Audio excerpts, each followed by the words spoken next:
હાલ ગીર સોમનાથ જિલ્લામાંથી એક દુઃખદ સમાચાર સામે આવી રહ્યા છે। ગીર સોમનાથમાં 4 દિવસ પહેલા હિટ એન્ડ રનની ઘટના સર્જાઈ હતી, જેમાં એક યુવકનું મોત થયું હતું। જો કે પોલીસ તપાસમાં આ હિટ એન્ડ રનની ઘટના જે હત્યા માટે ઘડાયેલો પ્લાન હોવાનું સામે આવ્યું છે।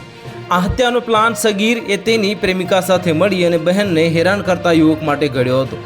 તેણે બોલેરો પિકઅપ વાનથી યુવકને ઠોકર મારી અને મોતને ઘાટ ઉતાર્યો હતો અને હત્યાને હિટ એન્ડ રનની ઘટનામાં ખપાવવા પ્રયાસ કરવામાં આવ્યો હતો અને હાલ તો પોલીસે આરોપીની અટકાયત કરી છે અને વધુ તપાસ હાથ ધરી છે। ગીર સોમનાથના તાલાલા સ્ટેટ હાઈવે પર 6 સપ્ટેમ્બરે સાંજે 7 વાગ્યાની આસપાસ એક્ટિવા પર જઈ રહેલ ઉમરેઠી ગામના 22 વર્ષીય સુરેશ જાદવને પાછળથી બોલેરો પિકઅપ વાને ઠોકર મારી હતી અને તે ફંગોળાઈ ગયો હતો અને આ પછી બોલેરો કાર ચાલક અકસ્માત સર્જી અને ફરાર થઈ ગયો હતો અને આ પછી ઈજાગ્રસ્ત યુવકને તાલાલા સરકારી હોસ્પિટલમાં સારવાર ખસેડવામાં આવ્યો હતો, પણ ફરજ પરના તબીબે મૃત જાહેર કર્યો હતો।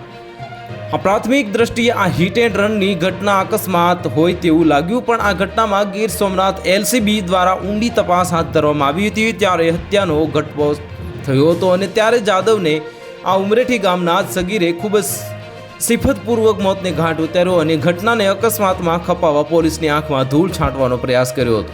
તો હાલ માટે આટલું જ, મળીશું નવી અપડેટ સાથે। જો તમને અમારા વિડીયો પસંદ આવતો હોય તો વિડીયોને લાઇક કરી દેજો, ચેનલને સબસ્ક્રાઇબ કરી બાજુમાં આવેલા બેલ આઇકનને દબાવી દો, જેથી તમને આવા સમાચારની અપડેટ મળતી રહે।